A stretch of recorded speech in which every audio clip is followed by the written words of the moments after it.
Hello everyone, नमस्कार। कैसे हैं आप सभी। यूट्यूब के नॉलेज हब चैनल में आप सभी का स्वागत है। बच्चों, पिछली वीडियो में मैं आप सभी के लिए लेकर आई थी अलंकार, शब्द अलंकार। ठीक है, और आज की इस वीडियो में हम लेकर आए हैं अर्थ अलंकार के भेद। आइए अब नजर डालते हैं अर्थ अलंकार पर। अर्थ अलंकार का जो है किसे कहते हैं, जहां शब्द के रूप के कारण नहीं बल्कि अर्थ के कारण चमत्कार उत्पन्न होता है। ठीक है, वहां अर्थ अलंकार होता है। यानी शब्द अलंकार में शब्द में चमत्कार उत्पन्न होता है, इसलिए वहां शब्द अलंकार होता है, और यहाँ पर अर्थ में चमत्कार होने के कारण तो यहाँ पर अर्थ अलंकार होता है। अर्थ अलंकार के 5 भेद हैं। पहला है उपमा, दूसरा रूपक, तीसरा उत्प्रेक्षा, चौथा अतिशयोक्ति और 5वां मानवीकरण। आइए सबसे पहले हम उपमा अलंकार पर नजर डालते हैं। उपमा अलंकार, जहां दो वस्तुओं में, ठीक है, जहां दो वस्तुओं में रूप में, रंग में, गुण के आधार पर समानता दर्शाई जाए, वहां उपमा अलंकार होता है। ठीक है, रंग रूप में और उसके गुण पर समानता दर्शाई जाए, ठीक है, वहां उपमा अलंकार होता है। जैसे काजल की रेखा सी कतार है खजूर की। ठीक है, तो यहां क्या कहा गया आपसे कि काजल की रेखा है ना, काजल की रेखा और कतार है खजूर की। ठीक है, तो ये रेखा यहां पर जो ये बताया गया है कि खजूर की कतार, खजूर की कतार, इसकी उपमा की गई किससे, काजल की रेखा से। ठीक है, तो यहां पर क्या हो जाएगा, उपमा अलंकार हो जाएगा। यानी खजूर की कतार की जो उपमा की गई है वो काजल की रेखा से की गई है। ठीक है, तो यहाँ पर उपमा अलंकार है। उपमा अलंकार में कुछ अंग होते हैं उसके, जैसे उपमेय, उपमान, वाचक शब्द और साधारण धर्म। ठीक है, गुण वाली वस्तु से तुलना की जाती है, वहां उपमा अलंकार होता है। कैसे, जिस पदार्थ या वस्तु की तुलना की जाती है, उपमेय कहते, उसे क्या कहते हैं, हम उपमेय कहते हैं। यानी जिस पदार्थ या वस्तु की, यानी जिसकी तुलना करते हैं उसे हम क्या कहते हैं, उपमा कहते हैं। और जिस लोक प्रसिद्ध वस्तु से, यानी जिससे उस उपमेय की, यानी उस पदार्थ या उस वस्तु की तुलना की जाती है, उसे क्या कहते हैं, हम उपमान कहते हैं। भाई उपमेय क्या है, जिस वस्तु की तुलना की जाती है वो तो उपमेय हो गया, और जिससे की जाती है वो क्या है, उपमान है ना। जिससे उसकी तुलना की जाती है वो उपमान कहलाती है। और जो शब्द उपमेय और उपमान में समान धर्म प्रकट करते हैं, जो शब्दों से, जिन शब्दों से हमें यह पता चलता है कि ये उपमेय में उपमान की संभावना बताने वाले शब्द होते हैं, वो वाचक शब्द कहलाते हैं। उपमेय और उपमान में असमानता बताने वाले शब्द को साधारण धर्म कहते हैं। इनको उदाहरण के रूप में समझ लेते पहले किस तरह से होता है। सिए मुख सुंदर चंद्र समान। ठीक है, यहाँ सीता के मुख को चंद्रमा के समान सुंदर कहकर उसे, उसके मुख की तुलना चंद्रमा से की गई है ना। सिया मुख सुंदर चंद्र समान, यानी सीता के मुख की चंद्रमा के समान सुंदरता बताई गई है उसके मुख की।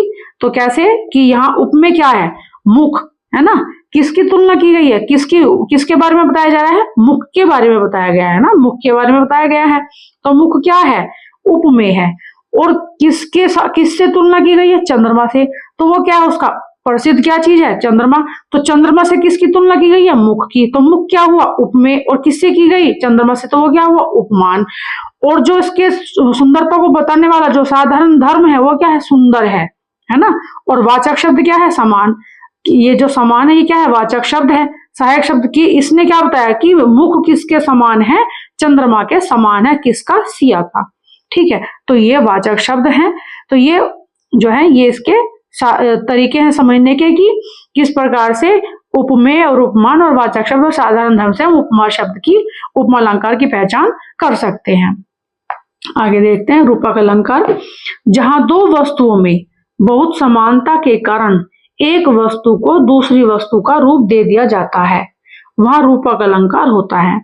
यानी दो वस्तुओं में बहुत समानता है, ठीक है, दो वस्तुओं की तुलना की जा रही है, दोनों में समानता है, तो वहां एक वस्तु को दूसरी वस्तु का रूप दे दिया जाता है। यानी उसको वो जो है उसका दूसरा रूप दे दिया जाता है। कैसे दिया जाता है कि चरण कमल बंदो हरि राई, यहाँ भगवान के चरणों को कमल मान लिया गया है। तो यहाँ क्या हो जाएगा, रूपक अलंकार। यानी चरण कमल बंदो हरि राई, यानी हरि के चरण को किसके समान मान लिया, भगवान के चरणों को कमल के समान मान लिया गया है। चरण कमल, ठीक है, तो यहाँ पर क्या है, दो वस्तु में बहुत समानता है, चरण और कमल, ठीक है। हरि के चरणों को कमल के समान मान लिया गया है, समानता बताई गई है, तो यहाँ क्या हो जाएगा आपका रूपक अलंकार हो जाएगा।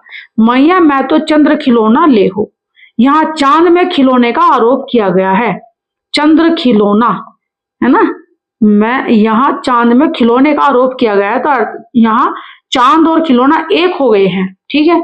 चंद्र जैसा खिलौना चाहिए ना, तो जहां चंद्र के समान है ना, जैसे चरण के समान कमल हो गए, ऐसे ही चंद्र के समान खिलौना चाहिए। तो यहाँ पर जो ये बताया गया कि चांद में खिलौने का जो आरोप किया गया है, चांद और खिलौना एक हो गए हैं, यहाँ पर क्या हो जाएगा, रूपक अलंकार हो जाएगा। यानी दो वस्तु में समानता के कारण चांद में खिलौने की समानता की गई है और यहाँ पर चरण में कमल की समानता दिखाई गई है। तो दोनों वस्तु, जहां वस्तु को दूसरी वस्तु का रूप दे दिया जाता है, यहाँ पर चरण को कमल का रूप दे दिया गया है और यहाँ पर खिलौने को चंद्र का रूप दे दिया गया है, तो यहाँ पर रूपक अलंकार हो जाएगा। ठीक है, आगे देखते हैं।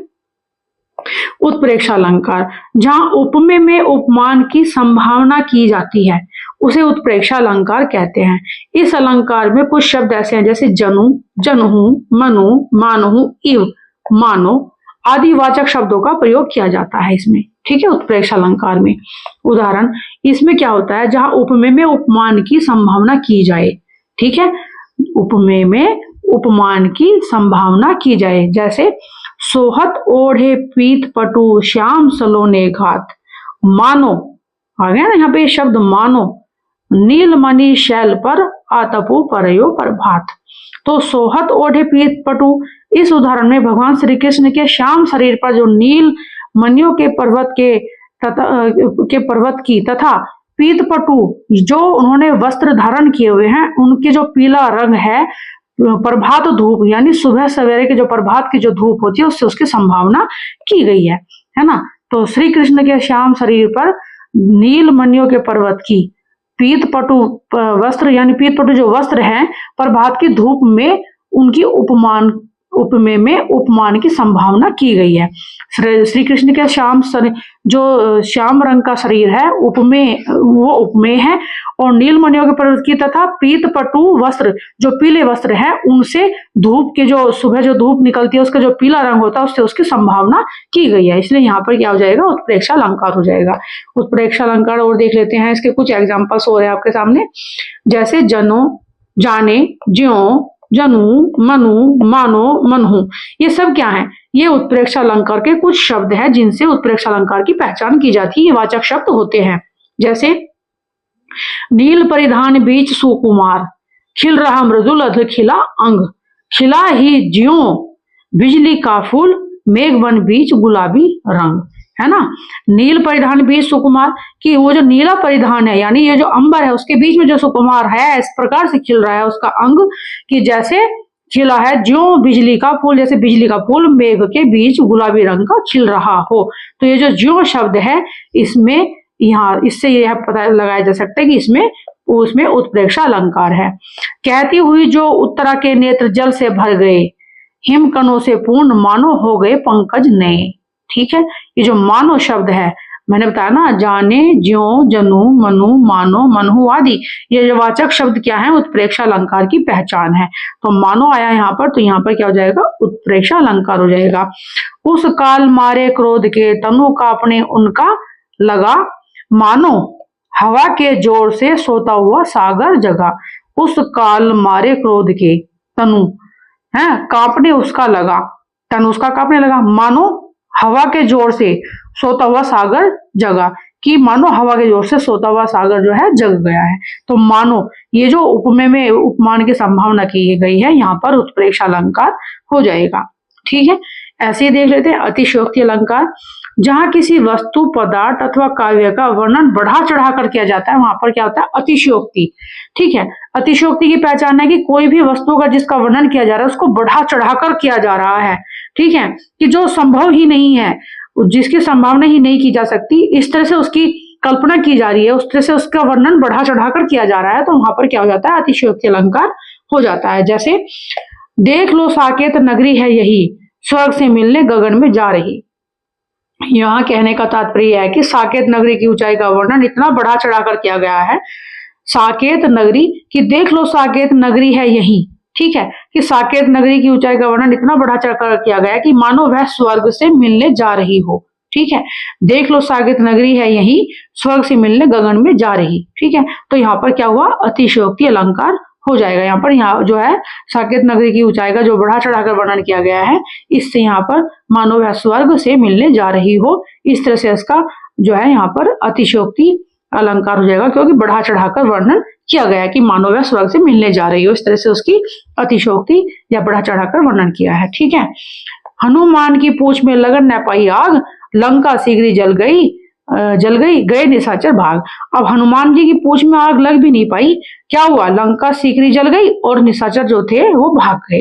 तो यहाँ पर क्या है, बहुत बढ़ा चढ़ाकर बात कही गई है ना कि हनुमान की पूंछ में आग भी नहीं लगी और जो है लंका जल भी गई और वहां के निशाचर भाग भी गए, ऐसे कैसे, तो कितना बढ़ा चढ़ाकर वर्णन किया गया है। तो इससे चलता है पता है कि यह अतिशयोक्ति अलंकार है, जहां पर शब्दों में जो है बहुत ही बढ़ा चढ़ाकर वर्णन किया जाए बातों का, वहां पर अतिशयोक्ति अलंकार हो जाता है। आगे नदियां पड़ी अपार, घोड़ा कैसे उतरे पार, राणा ने सोचा इस पार, तब तक चेतक था उस पार। अब मतलब नदी इतनी बड़ी थी कि घोड़ा उस पार कैसे उतरे, राणा सोच ही रहे थे कि घोड़ा उस पार, उनकी सोच से पहले वो घोड़ा उस पार उतर चला गया है ना, उधर पार कर लिया उसने उस नदी को।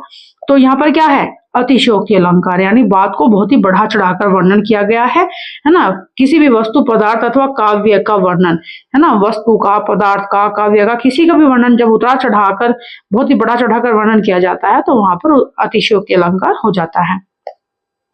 अगला देखते हैं उदाहरण, बाण नहीं पहुंचे शरीर तक, शत्रु गिरे पहले ही भू पर। कि बाण मतलब हमारा धनुष से बाण छूटा भी नहीं है, उसके शरीर तक पहुंचा भी नहीं है और शत्रु पहले ही जमीन पर गिर गया। तो ये जो वर्णन किया गया है शब्दों में बढ़ा चढ़ाकर जो वर्णन किया गया है काव्य में इसकी, तो ये क्या हो जाएगा कि अतिशयोक्ति अलंकार हो जाएगा। यानी जहां पर अतिशयोक्ति अलंकार वहां होता है जहां शब्दों में काव्य के वस्तु पदार्थ अथवा काव्य का वर्णन बहुत ही बढ़ा चढ़ाकर किया जाता है, तो वहां पर यह अतिशयोक्ति कि भाई ये संभव नहीं हुआ, ये कैसे हो गया, तो वहां पर क्या होता है, अतिशयोक्ति अलंकार हो जाता है। ठीक है, आगे देखते हैं। अतिशयोक्ति अलंकार ये भी है यही कि आगे नदियां पड़ी अपार, घोड़ा कैसे उतरे पार, राजा ने सोचा इस पार, तब तक चेतक था उस पार। ये भी इसमें भी है अतिशयोक्ति अलंकार है कि पीछे भी मैंने आपको बताया, ये दोबारा से एग्जांपल है आपके सामने कि आगे नदी बड़ी, कि नदी बहुत बड़ी है और घोड़ा कैसे उतरेगा उस पार, राजा ने यह सोचा ही था, तब तक घोड़ा चेतक जो है उनका पार हो चुका था। तो यहाँ पर बहुत ही अतिशयोक्ति अलंकार, अतिशयोक्ति का वर्णन किया गया है, तो यहाँ पर अतिशयोक्ति अलंकार हो जाएगा। अगला अलंकार है हमारा मानवीकरण। मानवीकरण अलंकार किसे कहते हैं, जो मानव के द्वारा किसी निर्जीव वस्तु का सजीव वस्तु के साथ या प्राणी की तरह उसकी तुलना की जाए, वो मानवीकृत अलंकार होता है। यानी मानव अपनी सोच के द्वारा उसको निर्जीव वस्तुओं का वर्णन सजीव वस्तुओं में या प्राणियों की तरह करने लगता है, तो वहां पर वह मानवीकृत अलंकार हो जाता है, मानव की सोच के आधार पर। ठीक है, जब मानव उसकी कल्पना किसी भी निर्जीव वस्तु की जो नहीं हो सकती है और उसको वह मानव का सजीव रूप देने लगता है या प्राणियों की तरह उसकी कल्पना करने लगता है, तो वहां पर मानवीकृत अलंकार होता है। जैसे सागर के ऊपर नाच नाच करती है लहरें मधुर गान, है ना, तो सागर के ऊपर नाच नाच करती है मधुर लहरें गान। अब मधुर लहरें जो है, मधुर जो लहरें हैं, क्या वो मधुर गान कर सकती हैं? नहीं ना। तो ये निर्जीव का जो है सजीव के साथ जो तुलना की गई है कि गान कर रही हैं सागर के ऊपर जो है लहरें, नाच नाच कर मधुर गान कर रही हैं। क्या लहरें नाच सकती हैं? क्या वे मधुर गान कर सकती हैं? नहीं। तो इस तरह से यहाँ पर सागर के ऊपर नाच नाच करती है लहरें मधुर गान, यहाँ पर निर्जीव वस्तु का सजीव वस्तुओं में या प्राणी के रूप में तरह की गान कर सकती हैं, इस तरह से उसकी जो है कल्पना की गई है। तो मानव के द्वारा जो है जो कल्पना की गई है कि सागर की लहरें मधुर गान कर सकती हैं सागर के ऊपर नाच नाच कर, तो यहाँ पर जो है मानवीकृत अलंकार हो जाएगा। ठीक है, इस पंक्ति में सागर और लहरों का मानवीकृत जीवित प्राणियों की तरह किया गया है। ठीक है, अगला, बीती विभावरी जागरी, अंबर पन घट में डूबो रही, तारा घट उषा नगरी, है ना। यहाँ जो उषा शब्द है का नारी के रूप में मानवीकृत जो है मानवीकरण किया गया है मनुष्य के द्वारा, उषा नागरी। ठीक है, ऐसे मेघ आए बड़े बन ठन के संवर के, बादलों का अतिथि के रूप में मेघ आए बड़े बन ठन के संवर के। तो मेघ, अब मेघ बन ठन के आते हैं नहीं ना, तो मेघ की कैसे कल्पना की गई है? मानव के रूप में कल्पना की गई है ना, अतिथि की मेघ आए बड़े बन ठन के संवर के। तो अतिथि के रूप में बादलों की जो है मानव के रूप में उनकी कल्पना की गई है कि मेघ सज धज कर बन ठन कर आए हैं, संवर कर आए हैं। तो यहाँ पर मानव के द्वारा कल्पना की गई है मानव रूप में। तो यहाँ पर क्या हो जाएगा, मानवीकृत अलंकार हो जाएगा।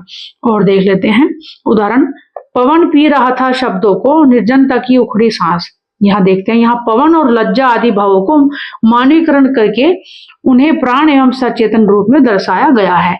पवन पी रहा था शब्दों को, पवन यानी वायु, हवा, और निर्जनता की उखड़ी सांस है ना। तो यहाँ पर निर्जनता की उखड़ी सांस, यहाँ पर क्या किया गया है, सचेतन में दर्शाया गया है, संप्राण है ना, उन्हें यहाँ पवन और लज्जा को निर्जनता की उखड़ी सांस। तो यहाँ पवन और लज्जा आदि को भावों का मानवीकरण करके है ना सचेतन रूप में दर्शाया गया है। तो यहाँ पर जब मानवीकृत अलंकार हो जाएगा। मानवीकृत अलंकार एक पाश्चात्य अलंकार है। भारतीय अलंकार शास्त्र में मानवीकृत अलंकार का निरूपण नहीं हो सकता है।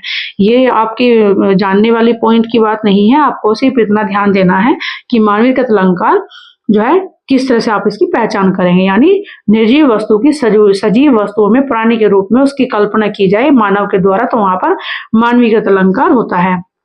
इस तरह से आपने अर्थालंकार को पढ़ा। पिछली वीडियो में मैंने आपको शब्द अलंकार भी बताया था और ये हमने आपको अर्थालंकार के कुछ भेद बताए हैं।